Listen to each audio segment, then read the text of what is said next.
में दोस्तों आज हम पढ़ेंगे राजस्थान का इतिहास और उसमें टॉपिक है हमारा राजस्थान का एकीकरण। देखो राजस्थान का जो एकीकरण है उसके बारे में आज हम बात करेंगे।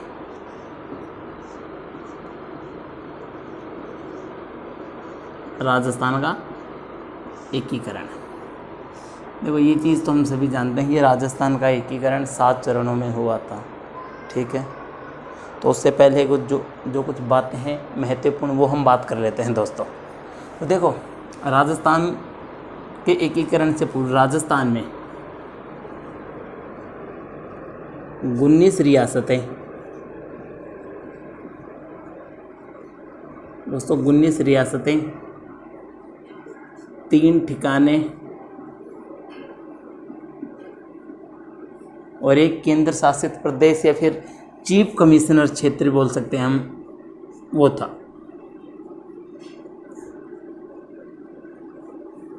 चीफ कमिश्नर क्षेत्र,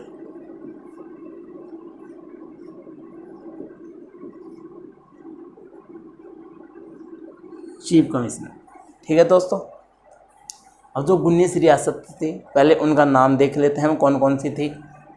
तो देखो अलवर 1 नंबर, 2 भरतपुर,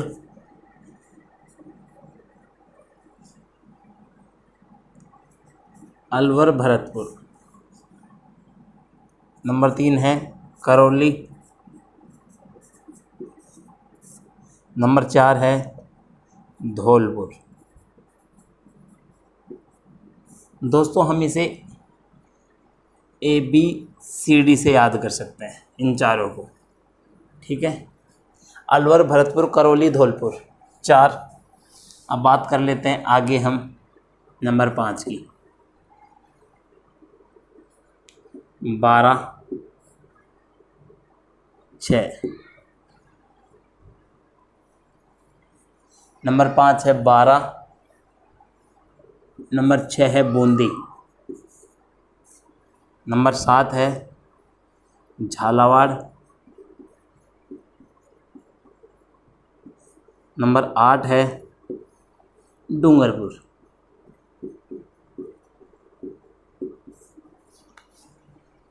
नंबर 9 है किशनगढ़, ये रियासतें हैं दोस्तों।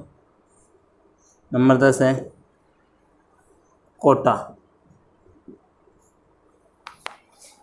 नंबर 11 है प्रतापगढ़,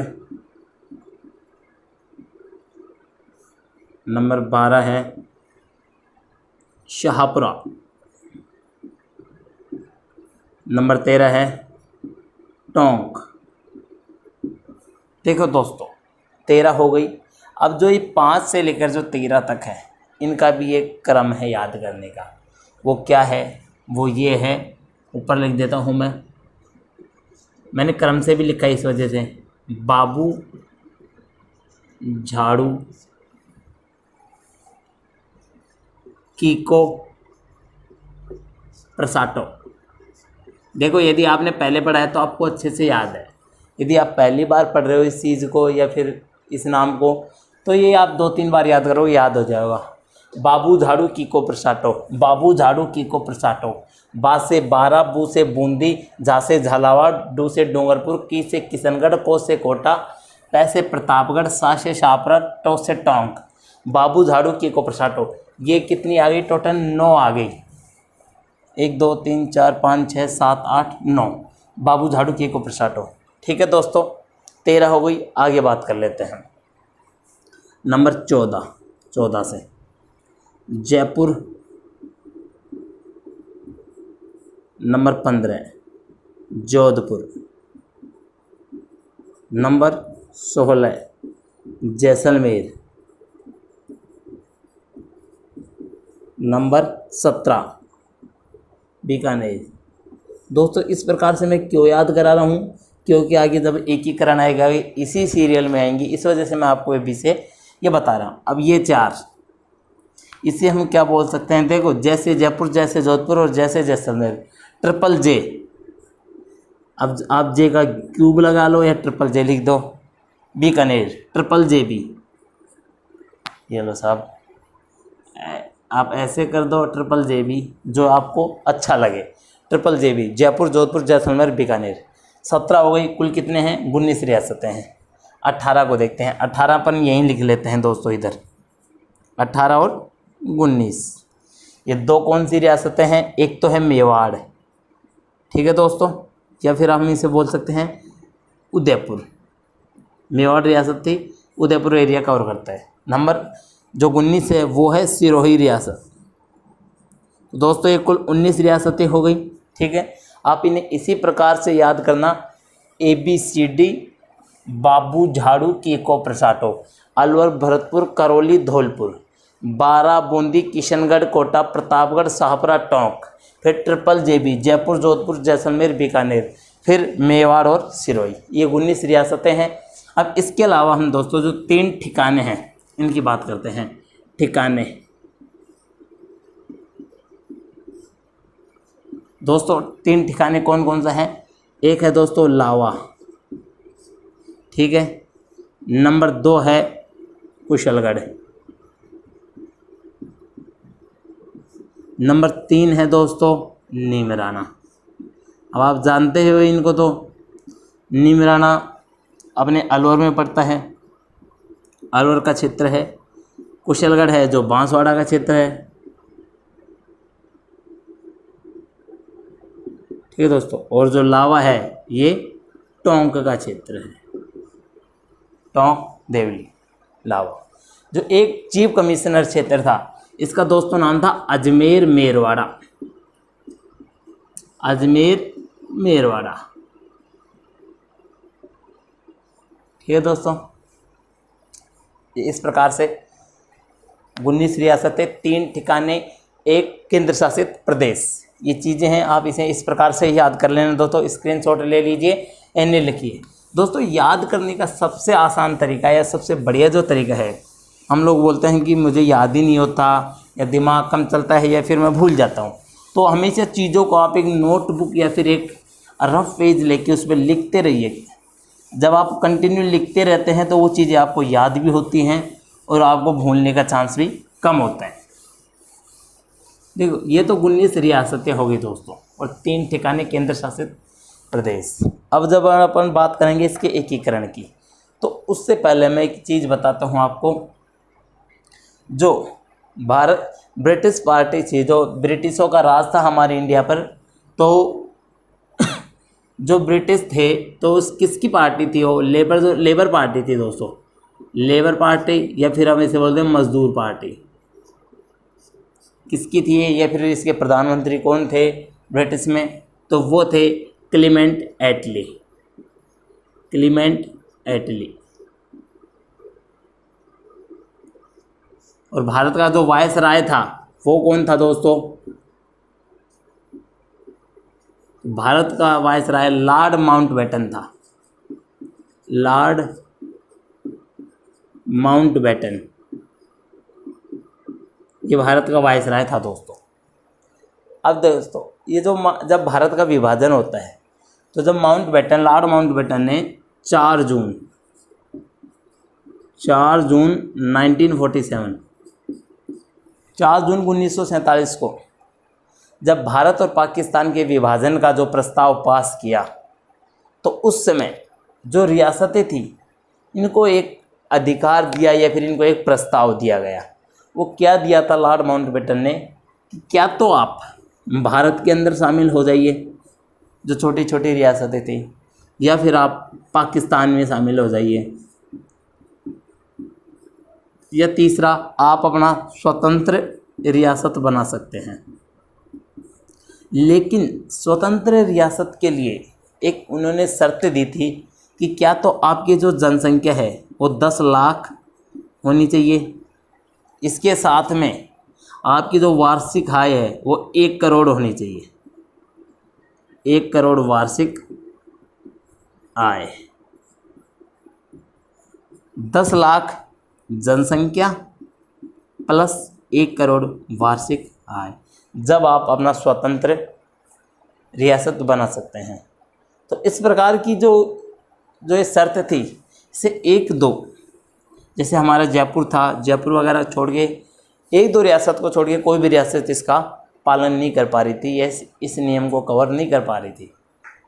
तो जब ये 4 जून 1947 को दिया, तो 5 जुलाई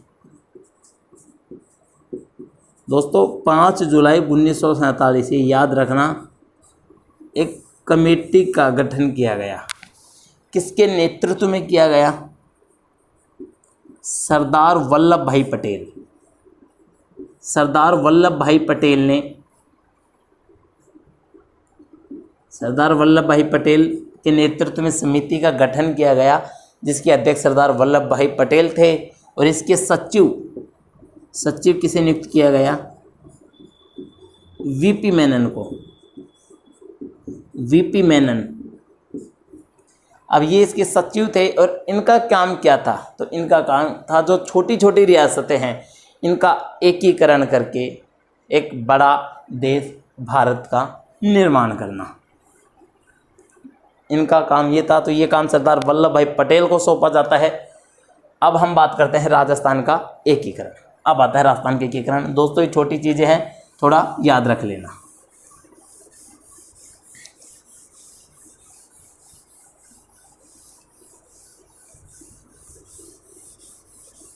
अब दोस्तों राजस्थान का जो एकीकरण है 7 चरणों में हुआ था, वो हम देख लेते हैं। देखो सबसे पहले तो हम यहाँ क्रम डाल लेते हैं दोस्तों। 1, यहाँ लिखते हैं दोस्तों तिथि, क्योंकि तिथि भी याद करना ज़रूरी है। यहाँ दोस्तों तिथि लिखते हैं हम, ठीक है। यहाँ पर लिख लेते हैं दोस्तों रियासत, कि कौन कौन सी रियासत थी जो इसके अंदर मिली थी, कब कब मिली थी, ठीक है दोस्तों। तिथि हो गई, रियासत हो गई, ठीक है। उद्घाटन किसने किया था? उद्घाटनकर्ता कौन थे? ये उद्घाटनकर्ता हो गए दोस्तों। इसके बाद क्या आता है दोस्तों? प्रधानमंत्री कौन थे? तो ये लो दोस्तों, प्रधानमंत्री भी लिख लेते हैं, ठीक है। उस समय मुख्यमंत्री ना होते हुए प्रधानमंत्री का पद होता था दोस्तों।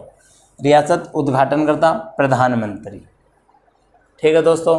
अब नाम आता है संघ, कि कौन सा संघ बना, ठीक है दोस्तों। इसके बाद आता है दोस्तों राज प्रमुख। राज प्रमुख, उसके बाद आता है दोस्तों उपराज प्रमुख। ये राज प्रमुख, उपराज प्रमुख क्या थे ये भी हम बताते हैं दोस्तों।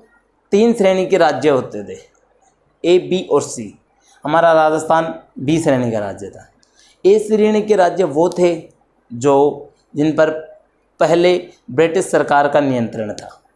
B श्रेणी के राज्य वो थे जो छोटी बड़ी रियासतों के अंदर स्थापित थे, जिनमें राजा महाराजा संभालते थे। C श्रेणी के राज्य वो थे जो छोटे छोटे अलग से अपने राज्य होते थे, प्रांत होते थे, चीफ कमिश्नर क्षेत्र होते थे, जैसे अजमेर, मेरवाड़ा। और ए श्रेणी के राज्य में जैसे हम बम्बई, मद्रास। बी श्रेणी का अपना राजस्थान हो गए, ठीक है दोस्तों।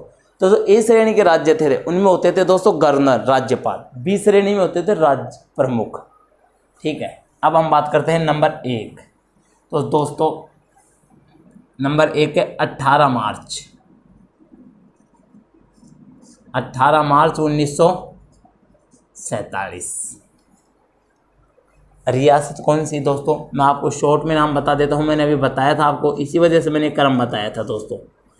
ABCD, अलवर, भरतपुर, करौली, धौलपुर, ठीक है दोस्तों। ABCD आप याद रख लेना। अलवर, भरतपुर, मैं छोटे में लिख देता हूँ, बाकी मैंने आपको बता ही दिया था। करौली और धौलपुर। ABCD, अलवर, भरतपुर, करौली, धौलपुर। उद्घाटनकर्ता कौन थे दोस्तों? तो वो थे गॉडगिल, केंद्रीय मंत्री थे गॉडगिल, NV गॉडगिल, ये केंद्रीय मंत्री थे दोस्तों। प्रधानमंत्री कौन थे? तो प्रधानमंत्री थे दोस्तों शोभाराम कुमावत। ये थे प्रधानमंत्री दोस्तों शोभाराम कुमावत। संघ का नाम था दोस्तों मत्स्य संघ। राज प्रमुख दोस्तों धौलपुर के शासक उदयभान सिंह को बनाया गया। उदयभान, ये नाम दोस्तों उदयभान याद हो जाएगा। देखिए जो धौलपुर है, सूर्य उदय राजस्थान में कहाँ से होता है? तो धौलपुर से होता है। सबसे पूर्व में क्या है? धौलपुर। अब क्या होता है? उदय होता है, सूर्य उदय। भान यानी भानु, सूर्य उदय होता है दोस्तों, तो उदयभान सिंह। उपराज प्रमुख किसे बनाया गया दोस्तों? तो उपराज प्रमुख करौली के गणेश पाल को बनाया गया। गणेश पाल दोस्तों मुख्य होता है जो राज प्रमुख ही है, बाकी आप उपराज प्रमुख भी याद करना। ये तो दोस्तों पहला जो एकीकरण का जो चरण था, पहला चरण वो हो गया। बात करते हैं चरण नंबर 2 की दोस्तों। इसके 7 दिन बाद 25 मार्च 1947 रियासतें कौन सी थी दोस्तों? ये भी मैं शॉर्ट में लिख रहा हूँ, मैंने आपको पहले ही बता दिया था। रियासतें हैं दोस्तों बाबू, झाड़ू, कीको, प्रसाटो। बाबू, झाड़ू, कीको, प्रसाटो। ठीक है दोस्तों, इसका उद्घाटन भी एन.वी. गॉडगिल ने ही किया था। एन.वी. गॉडगिल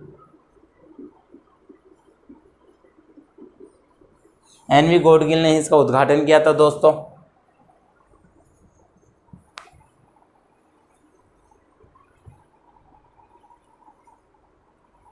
ठीक है दोस्तों,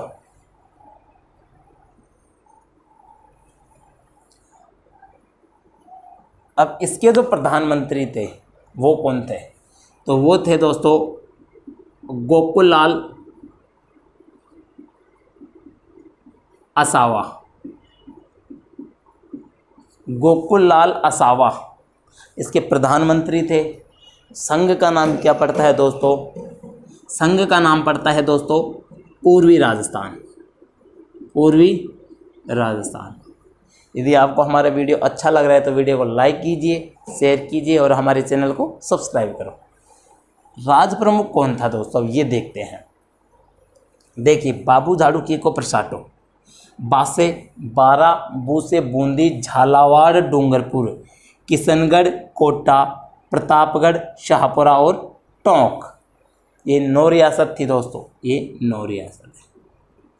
इसमें थी दोस्तों 4 रियासतें। ठीक है, पूर्वी राजस्थान। राज प्रमुख बनेगा इसमें कोटा का भीम सिंह। कोटा शासक भीम सिंह। और दोस्तों उपराज प्रमुख किसे बनाया गया? तो उपराज प्रमुख बूंदी के बहादुर सिंह को। बूंदी के बहादुर सिंह को इसमें उपराज प्रमुख बनाया गया। अब आगे हम बात कर लेते हैं दोस्तों, एक सेकंड, लो कन्फ्यूज़न नहीं होगा। आगे बात कर लेते हैं चरण नंबर 3 की दोस्तों। जो पहला चरण है इसके 1 महीने बाद यानी 18 अप्रैल, और वहीं 1947 की बात है ये भी दोस्तों। अब रियासत कौन सी आएगी दोस्तों? तो रियासत आएगी दोस्तों मेवाड़। इसका उद्घाटन कौन करते हैं दोस्तों? तो इसका उद्घाटन करते हैं दोस्तों चाचा नेहरू। ठीक है दोस्तों, चाचा नेहरू से अब याद रखोगे। चाचा किससे बोलते हैं? तो पंडित जवाहरलाल नेहरू को प्यार से बुलाते हैं। प्रधानमंत्री दोस्तों उस समय कौन थे? तो हमारे प्रधानमंत्री दोस्तों माणिक्यलाल वर्मा थे। माणिक्यलाल वर्मा ये उस समय प्रधानमंत्री थे। एक संघ की बात करूँ दोस्तों, तो संघ कौन सा बनता है दोस्तों? तो देखो ये संघ बनता है जब देखो ये ऐड हुआ है तो ये बनता है दोस्तों संयुक्त राजस्थान। संयुक्त राजस्थान। ठीक है दोस्तों, अब राज प्रमुख किसे बनाते हैं, तो राज प्रमुख बनाएंगे मेवाड़ के महाराजा को, भूपाल सिंह को। भूपाल सिंह महाराणा थे मेवाड़ के, भूपाल सिंह। और जो उपराज प्रमुख है वो भीम सिंह को बना देते हैं। अब दोस्तों ये क्यों करते हैं, क्योंकि जिस भी नई रियासत को मिलाते हैं तो उसे खुश, जो महाराजा थे, राजा हुए महाराजा, वो देखो अपना उस समय मिलने से पूर्व वही जनता के सब कुछ से भगवान थे, वो महाराजा ही। अब उन्हें मिलाएंगे तो उसे दुख तो होगा ही, तो इस वजह से उन्हें एक पद दिया जाता है उन्हें खुश करने के लिए, तो इन्हें राज प्रमुख का पद दे दिया। ठीक है दोस्तों, अब आगे बात कर लेते हैं हम चरण नंबर 4 की। नंबर 4 जो चरण है वो क्या है दोस्तों, नंबर 4 दोस्तों देख 18 मार्च 47, 25 मार्च 1947, 18 अप्रैल 1947 और नंबर 4 आएगा दोस्तों 30 मार्च 1948। इसके अंदर दोस्तों मिलाया जाएगा JB, जयपुर लिख देता हूँ मैं छोटे अक्षरों में, जयपुर, जोधपुर, जैसलमेर और बीकानेर। जयपुर, जैसलमेर, बीकानेर, जोधपुर को मिलाया जाएगा दोस्तों JB। इसके उद्घाटन किया था स्वयं सरदार वल्लभ भाई पटेल ने। जो प्रधानमंत्री बने थे वो थे हमारे पंडित हीरालाल शास्त्री। हीरालाल शास्त्री। संघ का नाम रखा गया था दोस्तों वृहत राजस्थान। वृहत राजस्थान, वृहत राजस्थान क्यों रखा दोस्तों, क्योंकि जो बड़ी रियासतें थी जयपुर, जोधपुर, जैसलमेर, इन सभी बड़ी रियासतों को जब मिला दिया तो राजस्थान का क्षेत्रफल बढ़ गया, इससे वृहत हो गया वो राजस्थान। तो वृहत राजस्थान। जो राज प्रमुख होता है दोस्तों, तो राज प्रमुख बनाया जाता है दोस्तों इसके अंदर किसको, जयपुर के सवाई राम सिंह सेकंड को, राम सिंह सेकंड को राज प्रमुख बनाया जाता है। और दोस्तों जो भूपाल सिंह है ये नाराज ना हो इसलिए इन्हें आजीवन, इस चरण में दोस्तों चौथे चरण के अंदर भूपाल सिंह को, भूपाल सिंह महाराज प्रमुख बन जाते हैं दोस्तों। महाराज प्रमुख, आजीवन महाराज प्रमुख बना दिया जाता है इन्हें। और जो उपराज्यपाल थे वो दोस्तों भीम सिंह ही थे कोटा के। ठीक है, ये नंबर 4 चरण हो गए दोस्तों। बात करते हैं चरण 5 की। तो 5वां चरण होता है दोस्तों 15 मई 1948। अब ये कब होता है दोस्तों, 15 मई 1948 को होता है। क्या आता है दोस्तों इसके अंदर, इसके अंदर जो ABCD यानी अलवर, भरतपुर, करौली, धौलपुर था, ये अलग संघ बना हुआ था दोस्तों। ये अभी देखो, ये देखो तीनों तो आपस में ऐड हैं, मिल गए। ये जो संघ था ये इसमें ऐड नहीं होता, ये अलग से संघ बना था। तो इसके अंदर मत्स्य संघ को मिला दिया जाता है दोस्तों। मत्स्य संघ को जब इसमें मिला दिया गया, ठीक है दोस्तों, उद्घाटन वही है। ठीक है, जो प्रधानमंत्री थे हीरालाल शास्त्री हैं, ये मिलाया गया था, इसका कोई उद्घाटन नहीं हुआ था। ठीक है दोस्तों, संघ का नाम क्या होता है दोस्तों, जो वृहत राजस्थान में दोबारा से ऐड किया गया तो संयुक्त वृहत राजस्थान बनता है दोस्तों। वृहत राजस्थान। जो महाराज प्रमुख वगैरह थे दोस्तों वो सेम हैं। ठीक है, अब आगे बात कर लेते हैं चरण नंबर 6 की। तो छठा चरण था दोस्तों वो था 26 जनवरी 1950। 26 जनवरी 1950 को दोस्तों छठा चरण में किसे ऐड किया गया तो दोस्तों सिरोही को ऐड किया गया था। दोस्तों जो मत्स्य संघ है इसके साथ एक चीज़ और होता है, नीमराना।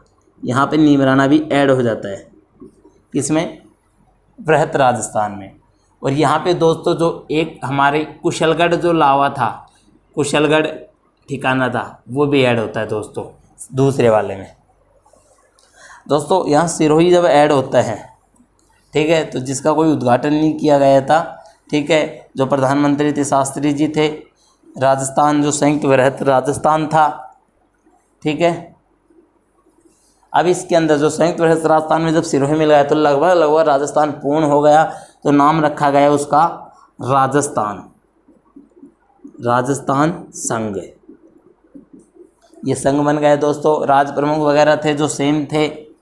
ठीक है, अब नंबर 7 की बात करते हैं दोस्तों। नंबर 7 जो चरण है वो 1 नवंबर 1956 1 नवंबर 1956 की बात है दोस्तों। लंबे समय बाद मिलता है। किसका विलय किया जाता है दोस्तों इसके अंदर? तो दोस्तों आबू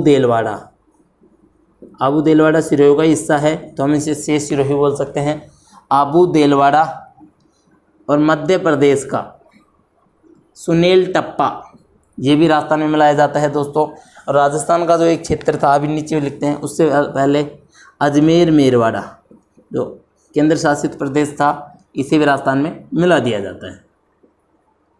अब दोस्तों हटाया किसे जाता है? तो हटाया जाता है दोस्तों, ये लिख देता हूँ मैं, हटाया गया। तो दोस्तों किसे हटाते हैं? तो जो सिरोंज क्षेत्र था झालावाड़ का, इसे हटा दिया गया, इसे मध्य प्रदेश को दे दिया। दोस्तों उद्घाटन किसी ने नहीं किया, वही चल रहा है, जोड़ा गया है। प्रधानमंत्री थे हमारे इस समय दोस्तों। अब एक नए प्रधानमंत्री है दोस्तों। जो छठा चरण था, इसके अंदर प्रधानमंत्री ना होकर मुख्यमंत्री का पद आ जाता है, और हीरालाल शास्त्री ही कंटिन्यू मुख्यमंत्री होते हैं। यहाँ पे जो हमारे सीएम हैं दोस्तों 7वें चरण में, वो बन जाते हैं मोहनलाल सुकाड़िया। जोधपुर से हैं दोस्तों ये। ठीक है, मोहनलाल सुकाड़िया, पता नहीं आपको दिख रहा है दोस्तों। ठीक है, देख लेना, मोहनलाल सुकाड़िया। संघ दोस्तों राजस्थान बन चुका था, पूरा राजस्थान का निर्माण हो चुका था। और दोस्तों जो राज प्रमुख उपराज्य प्रमुख है, इन पद को हटा दिया जाता है। यहाँ पर राज्यपाल गुरुमुख निहाल सिंह को बना दिया जाता है। गुरुमुख निहाल सिंह, एक पूर्ण राजस्थान का निर्माण हो जाता है। गुरुमुख निहाल सिंह राज्यपाल। पंजाब से आते हैं गुरुमुख निहाल सिंह को राज्यपाल बना दिया। ये कैसे बनाया गया दोस्तों? तो 7वां संविधान संशोधन हुआ था 1 नवंबर को, उसके तहत राज्यपाल का पद सृजित किया गया था। और मुख्यमंत्री मोहनलाल सुकाड़िया थे, पहले निर्वाचित मुख्यमंत्री थे दोस्तों। निर्वाचित मुख्यमंत्री थे दोस्तों। तो दोस्तों ये तो राजस्थान का एकीकरण हो गया। अब तो राजस्थान के एकीकरण से संबंधित जो कुछ पॉइंट्स हैं, बिंदु हैं महत्वपूर्ण, वो हम बात कर लेते हैं दोस्तों। यदि आपको हमारा वीडियो अच्छा लगा तो वीडियो को आप लाइक कीजिए और शेयर कीजिए, चैनल को सब्सक्राइब कीजिए दोस्तों।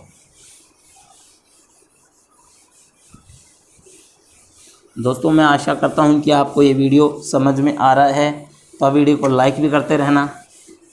और दोस्तों हम जो एग्ज़ाम हैं, जैसे राजस्थान पुलिस है, पटवारी है, रीट है, इनसे संबंधित आपसे एग्ज़ाम टेस्ट भी करवाएंगे, लेकिन उसके लिए अभी थोड़ा सा समय लग रहा है दोस्तों। अभी वो सुविधा नहीं हो पा रही है हमारे पास। जो बिंदु हैं महत्वपूर्ण, उनकी बात कर लेते हैं। तो राजस्थान का जो एकीकरण का जो श्रेय है ये किन्हें जाता है? तो ये हमारे सरदार वल्लभ भाई पटेल को जाता है। सरदार वल्लभ भाई पटेल को एकीकरण का श्रेय ही जाता है। इस एकीकरण के अंदर समय कितना लगा? दोस्तों राजस्थान के एकीकरण के अंदर 8 वर्ष 7 माह 7 महीने और 14 दिन लगे हैं।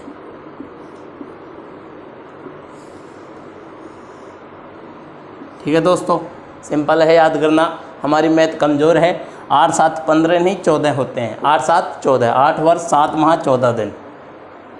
इस पूर्ण एकीकरण के समय पूर्ण एकीकरण के समय मुख्यमंत्री कौन थे? तो पूर्ण एकीकरण के समय हमारे मुख्यमंत्री मोहनलाल सुकाड़िया जी थे। मोहनलाल सुखाड़िया। पूर्ण एकीकरण के समय मुख्यमंत्री थे मोहनलाल सुखाड़िया, और इनका कार्यकाल सबसे लंबा रहा था, 17 वर्ष तक इनका कार्यकाल चला था। ठीक है दोस्तों, आगे बात करते हैं पहले निर्वाचित मुख्यमंत्री। पहले निर्वाचित मुख्यमंत्री कौन बने थे? ये भी महत्वपूर्ण है दोस्तों, एकीकरण से संबंधित है, क्योंकि एकीकरण उस समय पूर्ण ही हुआ था। तो पहले बने थे टीकाराम पालीवाल, दौसा से थे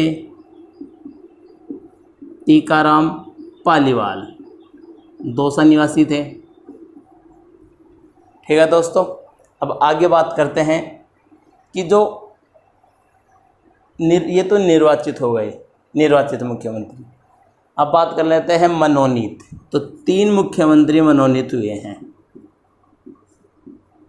हमारे। पहले तो हैं जयपुर निवासी हीरालाल शास्त्री,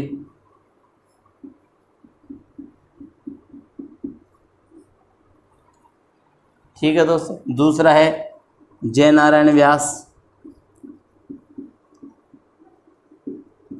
जयनारायण व्यास। अब जो जयनारायण व्यास हैं ये मनोनीत भी हैं प्लस निर्वाचित भी हैं, ये दोनों हैं दोस्तों, मनोनीत और निर्वाचित दोनों। और जो तीसरे हैं वो हैं सी वेंकटाचार्य, सी वेंकटाचार्य। तो ये तो मुख्यमंत्री हो गए। आगे बात कर लेते हैं हम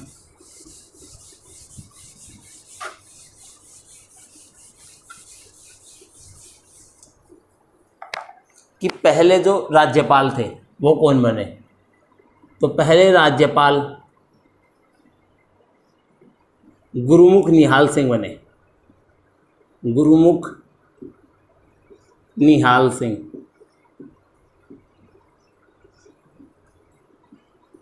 पहले राज्यपाल बने थे गुरुमुख निहाल सिंह। ठीक है, जब राज प्रमुख का पद को हटा के 7वें संविधान संशोधन के तहत राज्यपाल का पद सृजित किया गया, तो पहले बने थे गुरुमुख निहाल सिंह। अब जो महत्वपूर्ण जो बिंदु है, अब हम उनकी जो बातें हैं वो और कर लेते हैं। तो अलवर शासक तेज सिंह,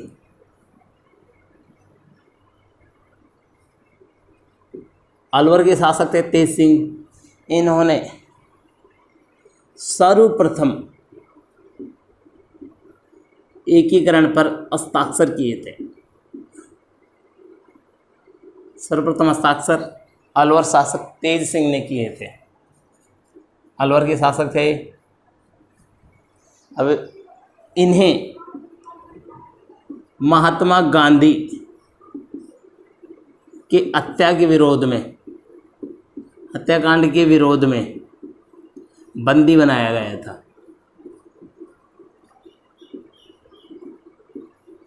बंदी बनाया गया था।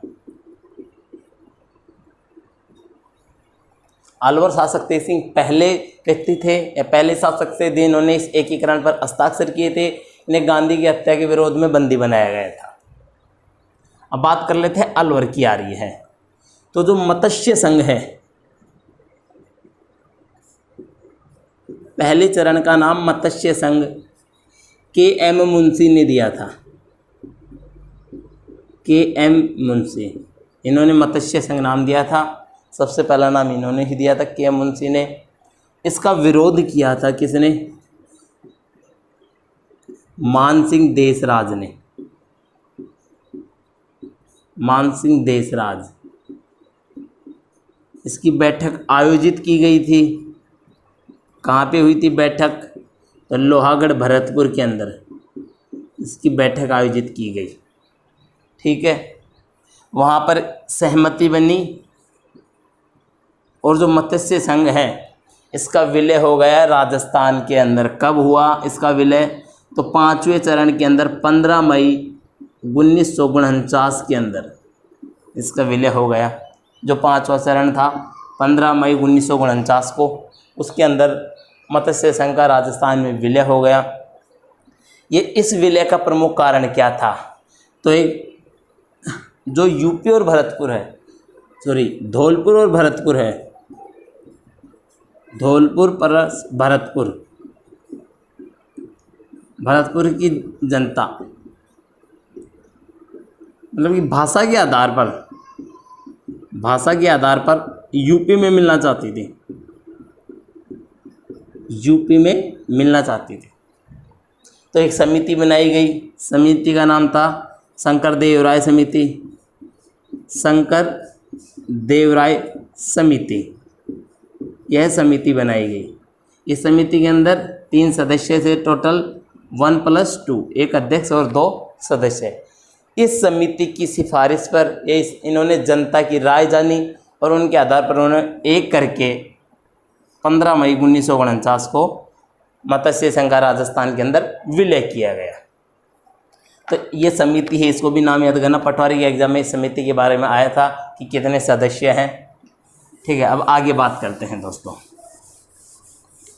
अब आगे बात करते हैं तो एक बंदा और आता है, बांसवाड़ा। बांसवाड़ा का चंद्रवीर सिंह, बांसवाड़ा का शासक था चंद्रवीर, बांसवाड़ा के चंद्रवीर सिंह। इन्होंने कहा था हस्ताक्षर करते वक्त कि मैं अपने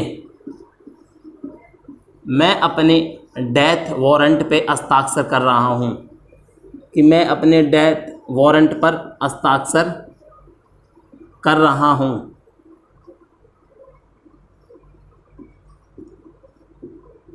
ये एकीकरण पर हस्ताक्षर करते वक्त इन्होंने कहा था, बांसवाड़ा के चंद्रवीर सिंह ने। तो क्वेश्चन ये भी पूछ सकता है कि किस शासक ने या फिर कौन से शासक ने, किस ज़िले के शासक ने कहा था कि मैं अपने डेथ वारंट पे हस्ताक्षर कर रहा हूँ? तो बांसवाड़ा के।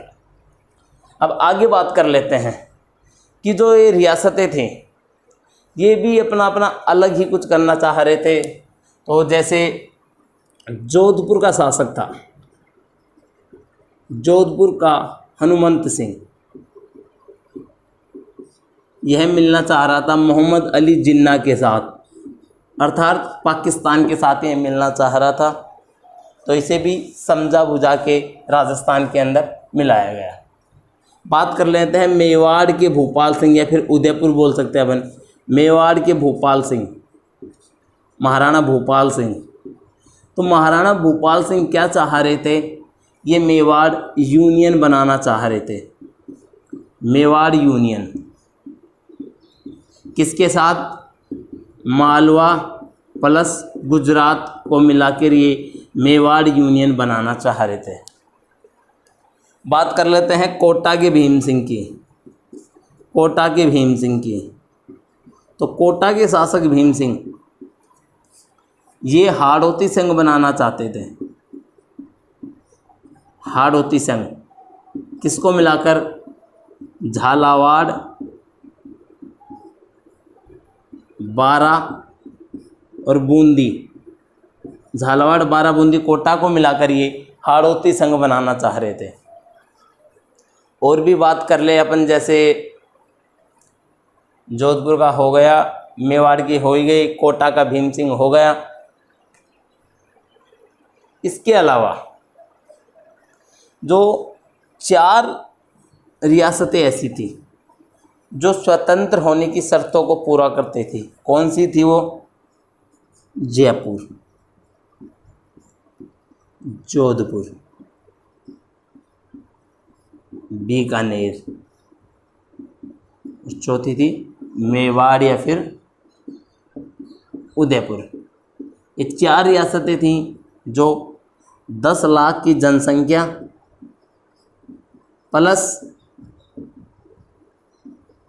1 करोड़ वार्षिक आय, इन शर्तों को पूरा करती थी।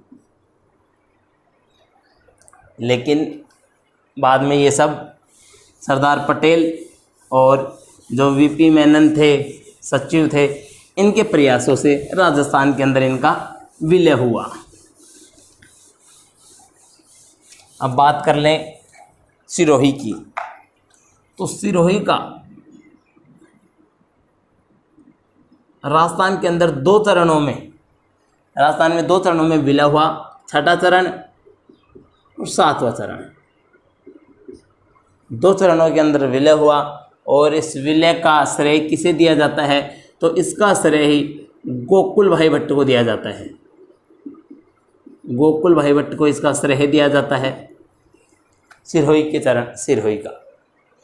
इसके अलावा जो अजमेर मेरवाड़ा थे, अजमेर मेरवाड़ा, ये स्थान तो 2 थे, लेकिन ये वैसे केंद्र शासित प्रदेश एक ही था। इसका अध्यक्ष कौन था? तो इसके अध्यक्ष अजमेर मेरवाड़ा के हरि भाई उपाध्याय थे। ठीक है, आगे कुछ बातें और हैं जो हम देख लेते हैं। एक समिति और आती है, पी सत्यनारायण राव समिति। इस समिति की सिफारिश पर, जैसे जो भी रियासतें थी वो नाराज़ ना हो तो उनके लिए उन्हें एक चीज़ देती है। ये जयपुर को तो राजधानी बनाती है, जयपुर को राजधानी, जोधपुर को हाई कोर्ट,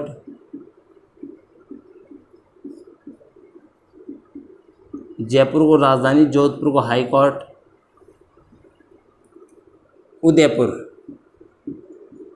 उदयपुर को खनन विभाग,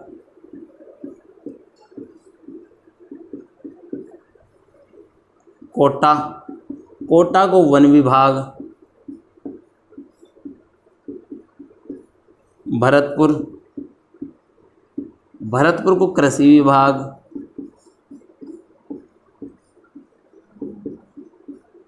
और एक बच गया बीकानेर को शिक्षा विभाग दिया जाता है। किसके आधार पर? पी सत्यनारायण राव समिति के आधार पर। तो ये हमारा टॉपिक हो गया दोस्तों, लगभग पूरा हो गया।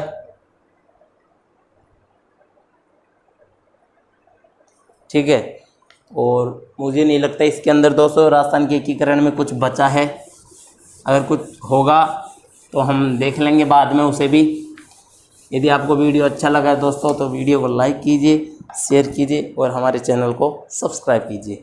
ठीक है दोस्तों, आगे की हम इतिहास ज्योग्राफी से संबंधित नोट्स तैयार करेंगे। ठीक है दोस्तों, थैंक यू सो मच।